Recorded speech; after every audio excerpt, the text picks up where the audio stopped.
Have you ever stopped to ask what's the face that mental health issues wear? It wears this one. And sometimes it wears yours.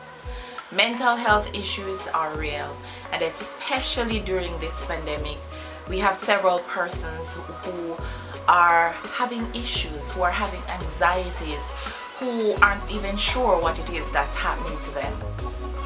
We live in a society where many persons don't want to talk about their mental health issues because it's frowned upon, you feel shameful because you don't want to be judged. But let's put that aside because there's so much that we need to deal with. This is Just Ruth and Company, the Jamaican podcast that shares the raw accounts of failure, success, love, relationship, financial, societal, mental, and all the other issues in between, giving you useful tips and advice on how to live your best life possible. Today, we're joined by a Jamaican native, a Yadi, that's in England, who is stuck there. She's not there by choice. She's already completed her studies. A plane left, she was not allowed on it. She can't come home.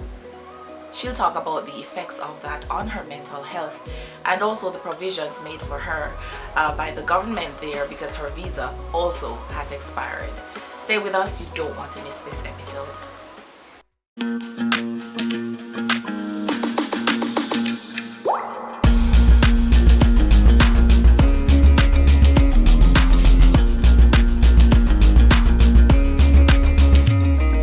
So thank you so much, Tameka, for joining me for the program.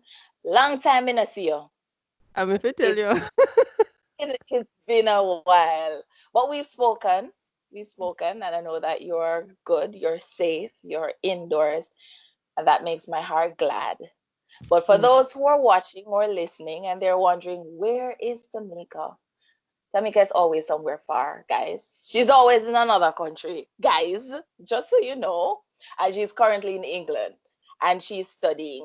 Tell me how that's coming on. You've completed your studies. I finished my program in 2019. I came here pre-corona. Let's establish that. I came here for my master's in 2018. I successfully completed the program in 2019. I should have had, well, graduation was in fact in December, but I wanted my father to be a part of the ceremony, and winter isn't a very good time for him, so I had deferred to summer of this year. Huh? However, the individual called Corona decided to pay us a visit, and graduation has effectively been cancelled. So I won't be able to participate in Yeah, an actual ceremony, but I finished, and that's the good part. that's the important part. You have completed that. Congratulations.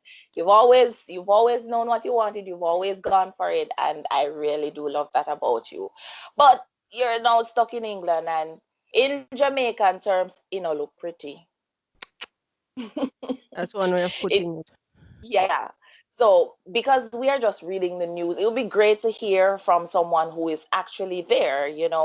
What do you see? What's the feeling you get? Like just break it down and give us an idea of what's happening where you are in England, that is. Literally, right now, I am looking through the window. I'm looking outside, and like 4 months ago now, outside will be bustling with activity because I live across from a shop, and it's a busy shop. All right, because I, it's difficult to really explain, to describe what you see because you don't see anything, you don't hear anything. It is literally a lockdown. The last time I went outside was March 3. Wow. March 3. I it's when you are used to living a certain way and you have those liberties taken away from you, especially when you're asked to do it voluntarily, that adds a whole new dimension It to the takes a toll. situation.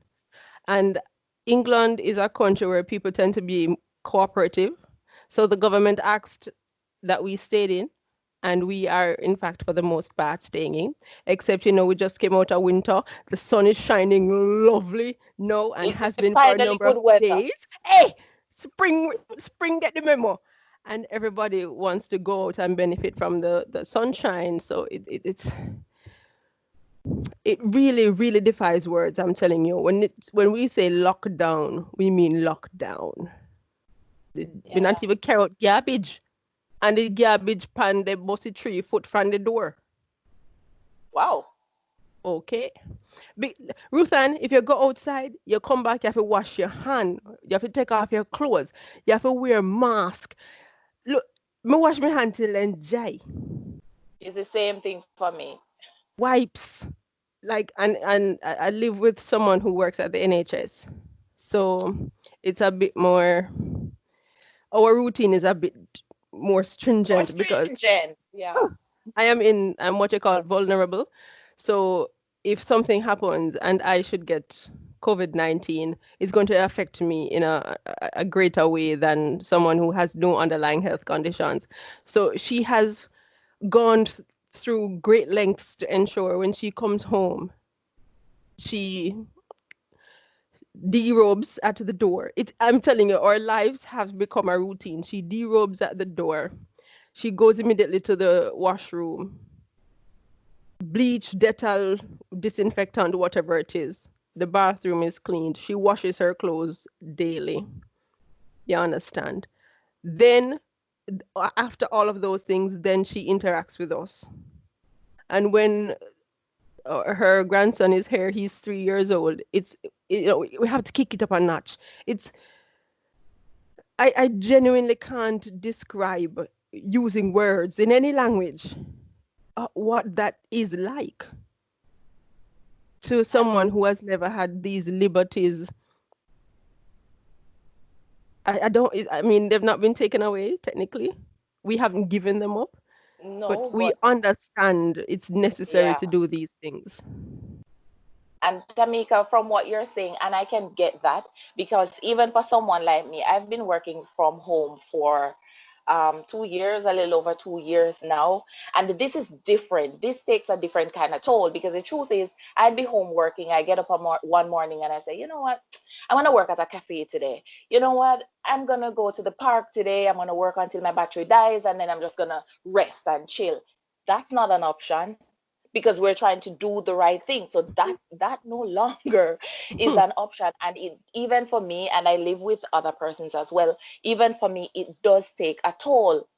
So I can't imagine for you how it has shaken you mentally, because a lot of persons, sometimes we don't talk about that aspect of it. So how do you try to deal with that? So my my mental health has been affected in a number of ways. First of all, I am an international in this country. I'm here on a student visa. My visa expired on the 30th of March. I had booked my ticket to come home, and one by one, country after country started adding the UK to their list of countries with flights being banned. Hmm. For that reason, I was kicked off my flight. So the airplane actually left England, But without but you. without me, because I would have transited through a country that had placed the UK on their restrictive list.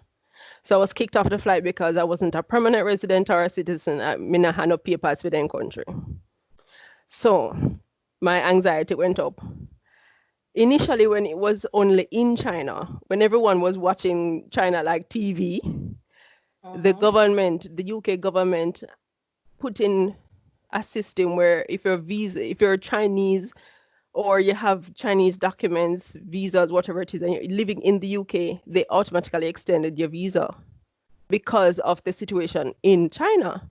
So when I saw March coming to an end and the UK being added to several countries' ban lists, I Including Jamaica. eh, I reached out to the Home Office and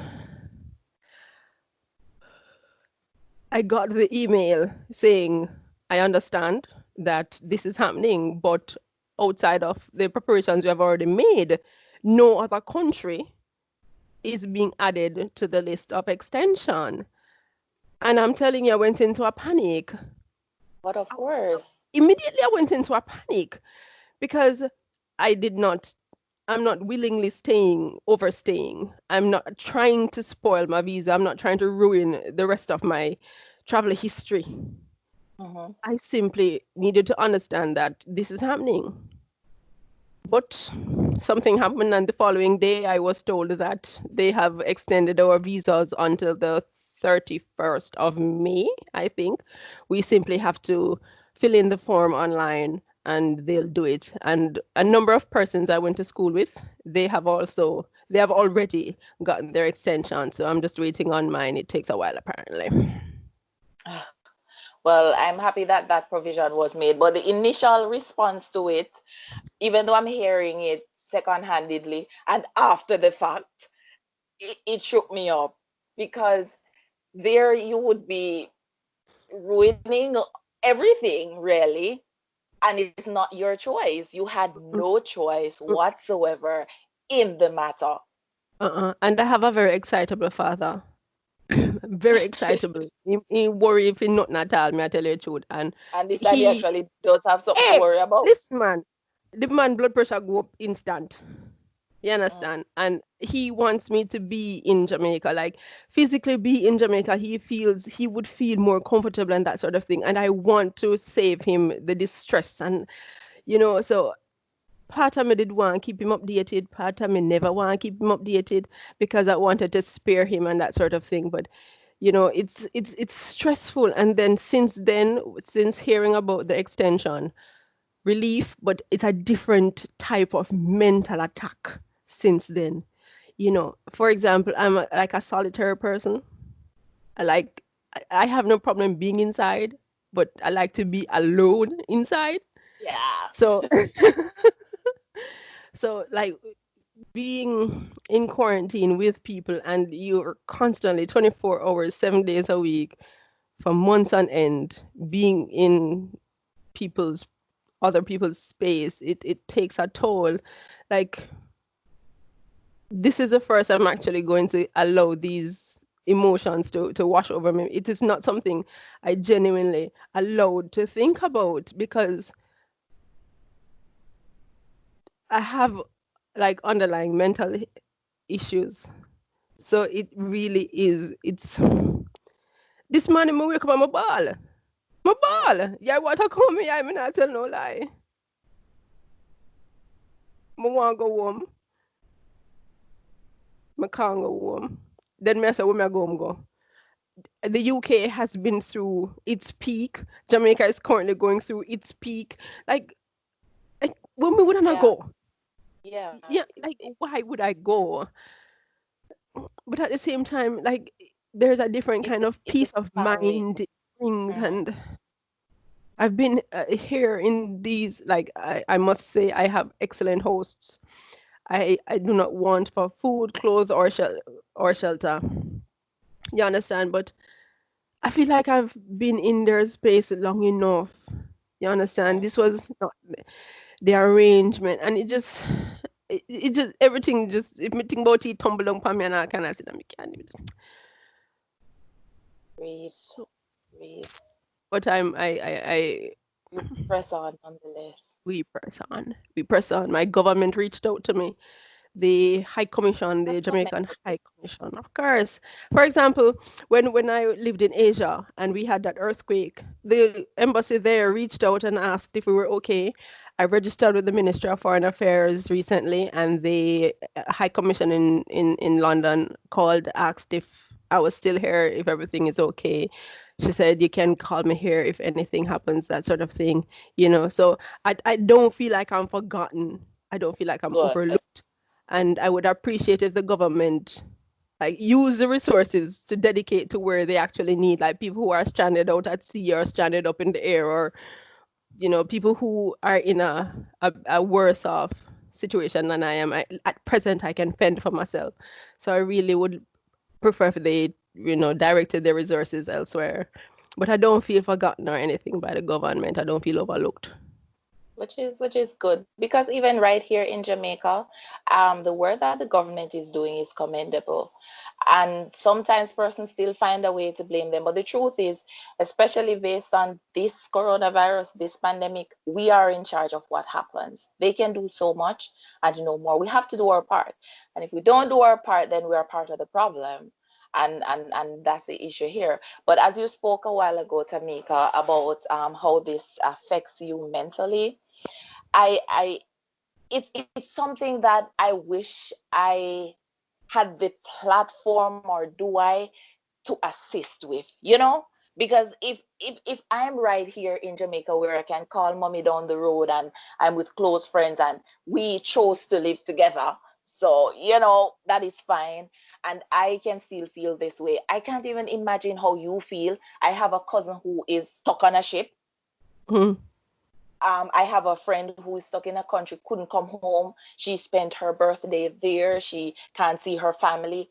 It's difficult. It's difficult. And I think it's important now more than ever for us to check up on our friends. And Mm. and I need to up that some more, because not again we'll talk and then that's it and time passes. I'm going to work on that, because sometimes you think that, yeah, man, she alive, she inside, she has food, she eat, Yeah. but it's more than that. The things we see, like that's what I did. That's why I think mental health takes or took such a long time to really take hold, and it's still struggling to take hold because it's not tangible. It's not something you see immediately. When you Mhm. actually see the effects of mental health, it is too late. It is Too too late. late. You understand? And I can actually say this because I live. At present, I live in a country that really sees mental health and has accepted it as a proper thing. When I was attending school, I had a plethora of resources around me that I benefited from. And I can say this is the first time in my life I actually felt like I wasn't being judged if reached out to someone and, say, I have this and I have that.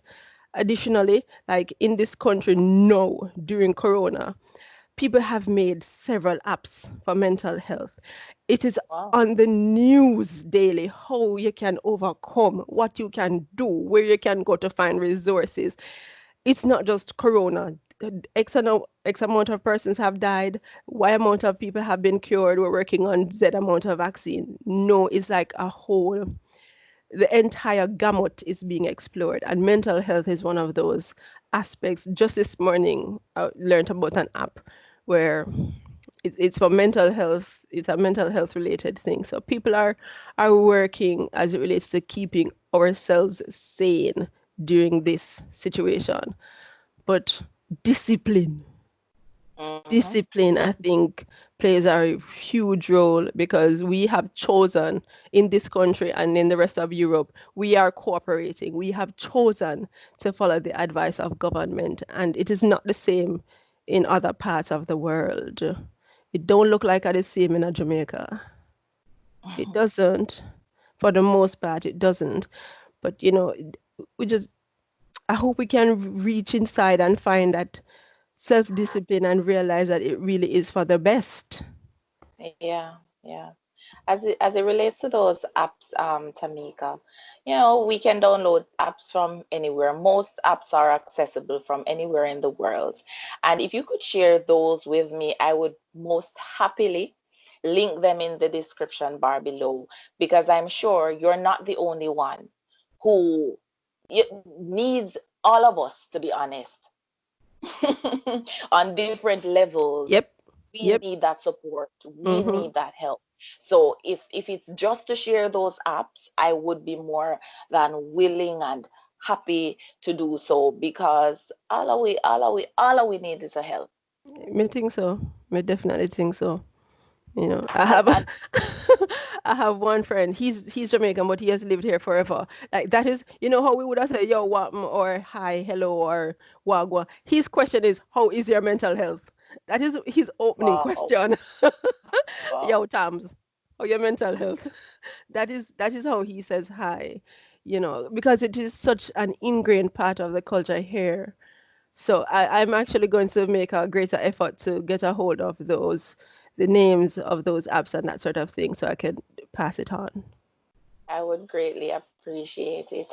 And I mean, reach out to me, Tammy. If there is anything you know that you can just call. Because sometimes I think when it has to do with mental health, we do one of two things. We overthink or underthink. Mm. When sometimes if you don't know what to do, just show up, like just listen. And I'm learning that because I too have gone through my own season of mental health issues and depression. And I think, especially for persons in Jamaica or Jamaicans, it has always been something frowned upon. You're Hey, mad, a losing mind, lose a screw. So and we have you're so many scared of being proverbs and vulnerable, which sayings. adds to it. You study too much. You Yeah, study too much, it's a matter. mad.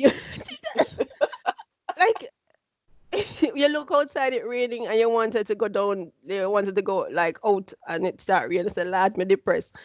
Like it's something superficial to us as a people. Yeah, Yeah. it's, I think we're getting better Yes. at understanding it, better at dealing with it. Because for me, one of the things that I hope the government is doing, and not just for the people, but especially for like the health minister and the prime minister, them need counselor, them need help. This is taking a toll, and for persons who are watching without the naked eyes, you can see it. It Mm-hmm. is taking a toll on these people, and they have families as well. And every Mm-hmm. day, every other day, they're up, they're doing a great job, they're Mm-hmm. giving us information, putting out releases, and it is taking a toll on And them. they have So to I look hope strong in front of they us. have to, because when they look weak, then we start stressing, we start panicking, and the rest is history. So I do hope, I don't know, if I were a counselor, I'd reach out to them, but I'm not. But if they want a little simpleton to hear, just listen. Because most Mm-hmm. times, I don't know for you, but for me, a lot of times it's just to have someone listen and not judge. Have me say something that, trust me, I'll sound fool to me. It sounds stupid to me, sound like me should have shame, but guess what? It is what it is. And somebody who can listen and not say, really? No, say that no make no sense. Yeah, idiot. But just listen and say, yeah, man, feel your feelings, feel them and move through them. I So think we'll you, we'll we'll get there at some point, yeah, you know. yeah. And who knows, maybe after all this is said and done, after COVID, you can return to Jamaica and be one of those persons who light some fire under this, I'm you actually know? thinking about it. I think mental health in Jamaica needs a face, and I wasn't able to admit that I have mental health issues until I came to this country. It's not something you should be ashamed of. It's something you actually need help with, and you can't get Mhm. the help if you're in the shadows all the time. That's So, a fact. That's a fact. So, even during the worst crisis, some good things can come from it. So this might be the good thing that comes from it for yeah. you. No, it's true. And it wouldn't be just for you, because by putting your face on it, by allowing persons to realize that this is a person, this is a smart, successful, beautiful young lady, I can accept what's happening to me as well. I can put a name to it and I can get help. So Mm-hmm. even the fact that you're thinking about it, Tammy, is commendable and it is great. And you need to keep protecting your little self over there so that all these things can come to fruition. Yeah. Yeah. Yeah. I don't know if there's anything you'd like to add, because this has been so, it's one of those talks that touches the soul, because it has touched mine. So I don't know if there's anything else that you'd like to share. I think it's Um, just probably to anyone who is listening, just cooperate with whatever government edict, because I don't think the government of any country, any democratic country, sits down and says, my aim today is to win one over on the citizens, or I'm going to put policies in place that is going to be to the detriment of my citizens. I think the government genuinely aims to take care of us as best as possible with whatever resources they do have. And if we could just cooperate and find that self-discipline, and help one another. If you see somebody a go to a door, where you go? Tana your yard. and your yard. Absolutely love it. You should hear the little the The Boy, 3-year-old who lives here, you should hear him try to say it, Tadayayad. It is absolutely ridiculous. Tana Yayad, Tadayayad. indeed. I love it though. I Yeah. love it. But we're in this situation, one of those things I tell persons from time to time. Um, I don't know if you've ever read the book Escape the Last Man Oh, Speak. definitely I did. My absolute favorite book. My Absolutely. absolute favorite book. And I remember reading it as a teenager, and I still own a copy. There are not many copies out I there. read My my copy I mother's see copy. front. So when I thought about it and the fact that hey, this actually happened. I don't know if their story them and what going on last Mm-hmm. month, but Mm-hmm. the whole pandemic or Mm-hmm. epidemic happened. Mm-hmm. So it's the same thing for us. And the takeaway is what's the story that you're gonna tell your children? What's the part that you played in it? Do you want to share that boy was one of those careless persons who came home with it after I should have stayed home and gave it to grandma? Grandma died, that's why you don't know grandma. So I think that for me is what's keeps replaying in my mind. Mm-hmm. What's the story I want to tell? What part did I play? Yeah. Yep. Yeah, Help flatten the curve. flatten the curve. That's the goal. Tammy Bunny, thank Hey! you so very much. It was my pleasure, dear. Yes, and I do owe you a game of boy, girl, animal, place, and Oh! we can do it on Oh! Skype. I Why think don't we that's do it not here? done. Huh? Yes. Yes. We can do it here. So thanks for joining. Stay safe, stay strong. Call me, make we chat or anything and everything. I'll call you as well because we're supposed to be your brothers and Let's sisters keep on. keeper. Yep. Definitely. All right. Take Bye, my care. dear. You too. I keep standing Bye. at your yard. Later. Alrighty. That's it for Just Ruth and Company today. I hope that this episode has touched you in a particular way. It has raised the question of how we treat mental health and mental health related issues, not just in Jamaica, but in your homes. I hope it has helped you. If you need help, I hope that you will get the help that you need. And if you're someone who can give some assistance, let me know. Share it in the comments bar below. Just in case someone contacts me, I can put them on to you. This is what this program is for. It's for helping each person. It's for helping everyone. Thank you so much for watching. I hope that you're keeping safe. You're doing what you can to flatten the curve. And I'll catch you in the next one.